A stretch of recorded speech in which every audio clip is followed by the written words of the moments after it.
Salut les lectrices et les lecteurs, bienvenue dans ce nouveau Ma Semaine en livre. Avant tout, je tenais vraiment à vous remercier parce que vous avez fait un super accueil à la première vidéo de ce nouveau format. En plus, vous avez pris le temps de me donner votre avis sur les vidéos Un mois, un pays et sur la disparition momentanée de John. Je vous rassure, John sera toujours là pour les vidéos Un mois, un pays, lorsque ça sera possible. Et quand il y aura des vidéos thématiques, donc en gros c'est les vidéos déjà classiques de la chaîne, il sera là aussi. Parce que je sais que sinon plus personne va venir sur ma chaîne, parce que vous êtes là que pour John. Je sais. Moi aussi je suis là que pour lui. Bref, en tout cas, la dynamique qu'on a avec John dans les vidéos, c'est vrai qu'elle est vraiment sympa. Donc moi aussi je tiens à ce qu'on ait toujours ce type de vidéo. Donc il y en aura toujours, il y en aura peut-être un petit peu moins, parce que l'idée c'est d'alléger justement les vidéos. Pour les vidéos Un mois, un pays, vous m'avez également fait de super retours. Alors même si les chiffres disent différemment de ce que vous m'avez dit, je vais vous faire confiance et surtout j'ai envie de continuer à vous faire plaisir et à me faire plaisir aussi parce que les vidéos Un mois, un pays, c'est des vidéos que j'adore faire parce que ça me motive à lire des livres que j'aurais pas lus sinon, sur des pays que je connaissais pas le mois d'avant, et à cuisiner des trucs trop bons. Donc ça, rien que pour ça, John, il veut surtout pas que j'arrête ces vidéos-là. Donc merci d'avoir pris le temps de me répondre sur Un mois, un pays pour le Timor-Leste, qui est le pays en cours, pour lequel je dois vous faire une vidéo le 31 janvier. Il y aura peut-être un petit peu de retard parce qu'on a eu un décès dans la famille et donc je vais devoir aller en France avec John. Et donc ça va être un petit peu chamboulé, mais au pire, il y aura une petite semaine de retard et après, on essaiera de reprendre un rythme. Je vous propose qu'on y aille pour mes 4 lectures de la semaine. Parce que oui, cette semaine, j'ai fait 4 lectures, une lecture audio, 2 lectures papier et une lecture en numérique. On commence par ma lecture audio. J'ai écouté Les secrets de la femme de ménage de Freda McFadden. C'est le tome 2 de la trilogie de La femme de ménage. Y a-t-il encore besoin de présenter cette série? Je ne pense pas. En gros, c'est une femme de ménage qui se retrouve dans des situations rocambolesques. Ce tome 2 a été publié en 2022. Et donc dans ce tome 2, on retrouve notre personnage principal du tome 1, Millie, qui est toujours femme de ménage et qui va se retrouver à être embauchée dans une nouvelle famille de gros riches américains. En fait, c'était une bonne lecture. Mais c'était pas incroyable. Je pense que c'est un livre que je vais très vite oublier. Déjà, le tome 1, je l'avais beaucoup aimé. En fait, j'avais eu vraiment un effet de surprise. Donc là, j'ai pas eu cet effet de surprise parce que, en gros, la construction est globalement la même que dans le tome 1. Les rebondissements sont de même type. Mais pour le tome 1, par exemple, je sais que j'avais adoré ma lecture, mais aujourd'hui, je m'en souviens quasiment pas. Et finalement, je pense que le tome 2, ça va être pareil. Voilà, c'est un bon moment de divertissement. Là, en plus, autant sur le tome 1, j'avais beaucoup aimé les thématiques qui étaient quand même assez fortes. Il y avait un certain engagement, on va dire, féministe. Là, sur le tome 2, pas du tout. On est vraiment dans un thriller domestique assez classique. Il y a beaucoup de rebondissements. J'avais vu venir une partie. J'ai quand même eu quelques surprises. Par contre, j'ai écouté ce livre en audio et une partie de l'audio est lue par la même lectrice ou la même actrice qui lit Outlander. J'ai écouté toute la série Outlander en audio avec la voix de cette femme, Marie Bouvier. Et du coup, la retrouver dans Les secrets de la femme de ménage, c'était à la fois un peu étrange, parce que du coup, j'avais associé toutes les voix à Outlander, et à la fois, c'était trop cool. Ça m'a aidé à passer un petit peu les moments où c'était mou, où je m'ennuyais un peu parfois. Là, c'était sa voix, donc c'était étrangement réconfortant de retrouver la voix de Marie Bouvier dans Les secrets de la femme de ménage. Ce qui est le plus gênant pour moi dans La femme de ménage, c'est le cadre. On est dans un cadre des États-Unis, dans une famille de riches, qui ont des problèmes de riches. C'est juste tout le temps pareil. Ça m'a fait penser à Desperate Housewives, presque, en termes de cadre, de relations entre personnes. Je pense que j'en ai trop vu ou trop lu dans ce cadre-là, et ça m'intéresse beaucoup moins aujourd'hui. Donc ça, c'était pas terrible. Mais bon, c'est pas sa faute à l'autrice, c'est juste mes goûts personnels. Niveau trouillomètre, on est sur du 1 sur 5, même pas peur. Il y a quelques scènes de violence, mais bon, rien qui m'a vraiment fait peur. À part peut-être les sourcils d'un personnage. Il y a un personnage qui est décrit de par ses sourcils. Et c'était un peu bizarre. Donc voilà pour Les secrets de la femme de ménage. Je lirai quand même le tome 3 et le tome hors série. Parce qu'en fait, je les lis avec des copines. Donc voilà, je vais continuer à suivre le mouvement. Ça reste du bon divertissement. Donc, pourquoi s'en priver? Le deuxième roman que j'ai fini cette semaine, c'est Lisière de Kapka Kassabova. Cette autrice est bulgare et je vis en Bulgarie, donc forcément, il avait une petite saveur particulière, ce livre. Dans ce roman, on n'est pas dans un roman, parce que je vous ai dit que c'était un roman, mais non, c'est de la non-fiction. Dans cette histoire, on suit l'autrice, Kapka, qui vit actuellement en Écosse et qui va retourner dans son pays, la Bulgarie, pour aller explorer la thématique de la frontière. Et donc pour ça, elle va faire tout un périple le long de la frontière bulgare avec la Grèce et la Turquie, qui est une des frontières du coup qui a été les plus marquées historiquement, de par le fait que, par exemple à l'époque de l'URSS, cette frontière bulgaro-grecque ou bulgaro-turque marquait vraiment la sortie de l'URSS, contrairement aux autres frontières du pays qui restaient en URSS. Donc je pense que c'est pour ça qu'elle allait aller vers cette frontière-là en particulier. Et donc durant son périple, elle va être certes du côté bulgare, mais aussi du côté grec et turc. Et donc c'était vraiment très intéressant de découvrir déjà le retour aux sources de cette femme et d'avoir ce retour aux sources, mais avec vraiment cette vision de la frontière, de qu'est-ce que c'est une frontière, qu'est-ce que ça a été cette frontière et qu'est-ce que c'est aujourd'hui. Avant c'était une frontière qui empêchait de sortir de Bulgarie et aujourd'hui c'est une frontière qui empêche de rentrer dans l'Europe. C'était vraiment très intéressant parce que donc dans ce livre, j'ai appris beaucoup de choses historiques sur la Bulgarie et forcément comme c'est le pays dans lequel je vis, ça m'intéresse. Sachant que je connaissais une partie de l'histoire, mais voilà, j'en connais quand même très peu. Là, j'ai découvert de nouvelles choses plus profondément. Donc c'était vraiment intéressant de ce point de vue-là. J'ai aussi découvert un petit peu tout l'aspect frontalier de la Grèce et de la Turquie, que je connais moins. Ça m'a donné envie, en fait, d'aller dans ces deux pays-là. Ce que j'ai aussi beaucoup aimé dans ce livre, au-delà du fait que, voilà, en fait, l'autrice, elle va aller auprès des habitants de cette région frontalière et donc de leur parler de leur vie, mais aussi de leur passé. Donc, au-delà de ces rencontres avec les habitants qui vont nous faire découvrir le pan historique, il y avait aussi tout un pan qui parlait des légendes locales, presque parfois même de la mythologie des lieux. Et donc j'ai appris beaucoup de choses grâce à ce livre, parce que les habitants sont très marqués par les légendes locales et donc les ont partagées à l'autrice. Et c'était hyper intéressant. Alors du coup, il y avait un côté vraiment à la fois très ancré dans le réel, de par le côté historique et de par le côté qu'elle fait un voyage qui est réel, et par un côté fantastique, parce que les légendes, vraiment, des fois, la frontière était très mince entre la légende et la réalité. Et j'ai trouvé ça hyper intriguant et hyper intéressant, évidemment, de découvrir des légendes du coin. Ça, c'était vraiment bien. Par contre, le bémol de ce livre, alors, c'est pas vraiment un bémol, mais c'est moi, j'ai eu du mal, parce que le style est spécial. Le vocabulaire est très riche, le style n'est pas vraiment fluide. Alors, ça dépendait des parties. Il y a des parties qui pouvaient être hyper fluide et d'autres où c'était beaucoup plus lourd.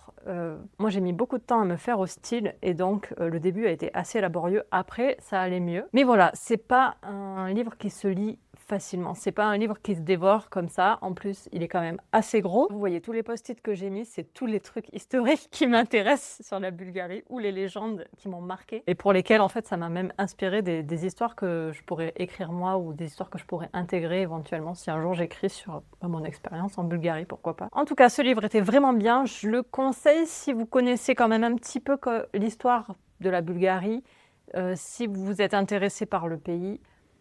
Ou alors, si vous êtes intéressé vraiment par l'aspect philosophique de ce qu'est une frontière, de ce qu'a été cette frontière-là en particulier, de tout ce que ça implique et de toutes les histoires qui y sont liées. Voilà. Si vous aimez bien ce genre de lecture, vraiment, je vous le conseille. Mais vous savez dans quoi vous mettez les pieds, une grosse pavasse qui n'est pas écrite forcément de manière très fluide. Côté trouillomètre, on est sur du 1/5, même pas peur, et c'est un one-shot. Ensuite, j'ai lu La Diagonale des Reines de Bernard Werber. C'est un titre qui est sorti en 2022 et qui est un one-shot. Ça faisait longtemps que j'avais pas lu de Bernard Werber. Je pense qu'un des derniers livres que j'ai lu de lui, c'est Le 6e sommeil, que j'avais adoré. J'avais aussi lu Les Fourmis, j'ai dû aussi lire son cycle des dieux et peut-être aussi ceux avec les humanités, là, les micro-humains, etc. J'ai toujours beaucoup aimé cet auteur, ce que propose cet auteur. Et donc La Diagonale des Reines, là, c'était des retrouvailles qui ont été finalement un peu mitigées. L'histoire de La Diagonale des Reines, c'est deux jeunes filles que tout oppose. L'une vit aux USA, elle est allergique aux autres humains, donc elle est anthropophobe, elle a une peur panique d'être touchée, d'être dans une même pièce avec d'autres personnes. Et à l'opposé, on a en Australie une jeune fille qui est autophobe, c'est-à-dire qu'elle ne supporte pas d'être seule. Il lui faut toujours du contact humain. Le point qui les relie, par contre, ce sont les échecs. Des événements dans leur vie, à ces deux jeunes filles, vont faire qu'elles vont se mettre à jouer aux échecs et à chacune développer une stratégie bien particulière et bien à elles, qui correspond à leur vision du monde. Ces deux jeunes filles, elles vont grandir, elles vont s'affronter aux échecs et de là va découler toute leur histoire en commun, mais qui s'opposent. J'en dis pas trop, je vous laisserai découvrir le livre, parce qu'on va toujours essayer de ne pas spoiler dans ces vidéos.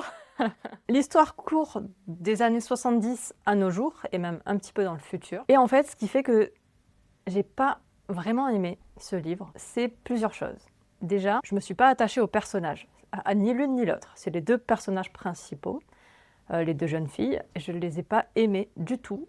Rien ne m'a accroché à elles et j'ai l'impression même que l'auteur ne voulait pas qu'on les aime. En tout cas, moi, je ne me suis pas du tout attachée à elles. Je les ai trouvées détestables, toutes les deux. Calculatrices, manipulatrices, alors une un petit peu moins que l'autre, mais grosso modo, j'ai eu aucun attachement. Et ensuite, l'ambiance globale était froide. Et donc, des personnages que j'aime pas trop, une ambiance qui est froide, c'est-à-dire une ambiance à laquelle je n'arrive pas pareil à m'immerger dedans parce que cette froideur met une certaine distance. Ça fait que ces deux éléments-là déjà font que je ne suis pas vraiment accrochée au livre.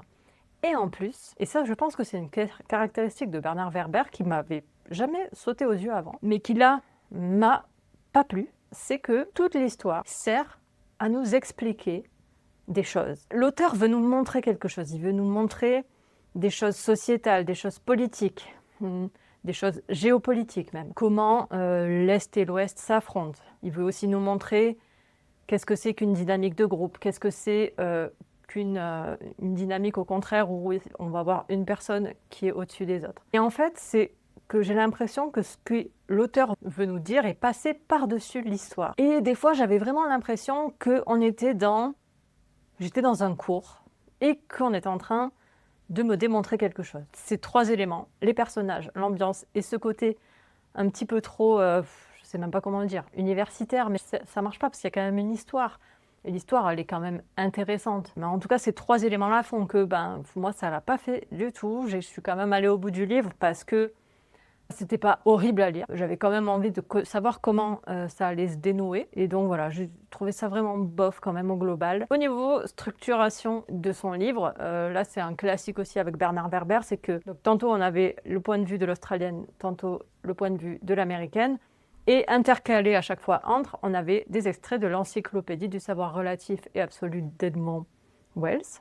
Parfois c'était bien, parfois j'ai bien aimé parce que j'ai appris des choses. Ce qui est toujours bien par contre, c'est que les extraits sont toujours liés à l'histoire, donc c'est jamais inutile de les lire, ça apporte toujours quelque chose. Mais bon, il y en a que j'étais vraiment barbant et pas intéressant. Donc en gros, tout ça fait que c'était pas une super expérience de lecture. Ça m'a pas provoqué d'émotion, ça m'a pas immergé dans l'histoire, donc c'était vraiment pas terrible. Le trulliomètre était à 1 sur 5, même pas peur. Par contre, l'auteur évoque des faits réels marquants de notre histoire, notamment de notre histoire récente. Donc si l'actualité récente, depuis on va dire les 20-30 dernières années, vous a touché, traumatisé, attention à vous. Alors, si jamais le cadrage a changé, c'est à cause de cette bête qui voulait absolument rentrer dans la maison. Bah oui, me faire des bisous. Bah oui. Allez, descends. Et pour terminer, cette semaine, j'ai aussi lu Carambolange, l'affaire Mamie Paulette de Clémentine Beauvais. C'est un roman jeunesse qui est sorti en 2015 et c'est un one-shot. Alors dans cette histoire, on suit l'ange de rang 47 Nell qui accueille Mamie Paulette qui vient de décéder et donc il vient la chercher sur Terre et il doit l'amener au ciel. Et j'ai adoré cette histoire. Donc on est vraiment dans du jeunesse. Je vous montre très rapidement l'intérieur, vous allez comprendre pourquoi c'est du jeunesse. C'est écrit très gros, il y a des illustrations, mais c'était trop bien quand même. Déjà, j'ai trouvé ça très drôle. Il y a de l'aventure parce que, en fait, Mamie Paulette, elle est morte dans des circonstances un peu étranges et elle va vouloir comprendre comment elle est morte. Mais aussi, il y a des choses sur Terre, de là où elle arrive, qui se passent et Mamie Paulette, elle a envie d'enquêter. Sauf que Nell, l'ange, il doit absolument l'amener au purgatoire pour qu'elle soit processée pour aller au paradis ou en enfer, ça, vous verrez où elle va.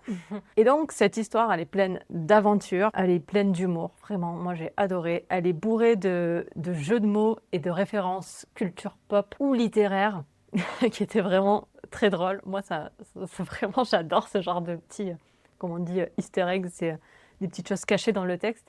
Si un enfant le lit, lui, il les verra peut-être pas. Mais si vous le lisez à votre enfant, ben, je suis sûre que vous les verrez et que vous pourrez lui expliquer et ben, que du coup, ça lui en dira un petit peu plus sur vous et sur votre propre enfance ou votre propre jeunesse. Vous avez vu, il y a des illustrations. Il y a aussi, attendez, j'en avais noté une pour vous montrer. En gros, il y a des petits jeux typographiques là avec, évidemment, ça ne marche pas. Donc ça, c'est toujours très sympa. Moi, j'aime bien ce genre de choses. Dans les jeunesses, je trouve que ça passe très bien. Et moi, en tant qu'adulte, ça m'a plu. Donc au final, ça va pas casser 3 pattes à un canard, ça va peut-être pas révolutionner votre année, c'est peut-être pas très profond, mais c'est un livre qui, moi, personnellement, m'a fait du bien, m'a fait rire. Et ça, c'était pas gagné vu la période dans laquelle je suis actuellement. Et donc voilà, je vous le recommande. C'est le deuxième roman que je lis de Clémentine Beauvais. Le premier que j'avais lu, c'était Les Petites Reines, que j'avais adoré aussi, qui m'avait fait rire, qui m'avait ému et dont les thématiques étaient fortes. Alors là, on est sur des thématiques beaucoup plus soft, parce que c'est pas du tout l'objectif du livre. Je pense qu'il y a quand même des trucs sympas pour les enfants par rapport justement à l'appréhension un petit peu de la mort et de ce qu'il pourrait y avoir après. Ça peut peut-être rassurer un petit peu. Il y a quand même des passages pour des enfants un peu gore.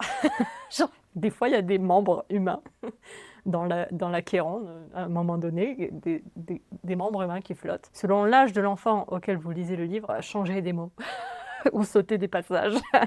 Ah bon, ou alors lisez-le avant et vous verrez si c'est adapté à votre enfant. Ça reste très très ponctuel et c'est pas du tout détaillé, hein, je vous rassure. Moi, en tout cas, j'ai adoré. J'ai trouvé ça très drôle, très fun. C'était trop bien. Je vous le conseille, Troyomètre 1 sur 5, même pas besoin de le préciser. Et je continuerai à lire cette autrice. Voilà, c'en est tout pour cette semaine. Je vous reviens la semaine prochaine avec mes nouvelles lectures. N'hésitez pas à me dire ce que vous avez lu cette semaine. Est-ce que vous avez eu de bonnes lectures, des déceptions? Partagez-moi tout ça en commentaire. Et je vous dis à très bientôt. Ciao!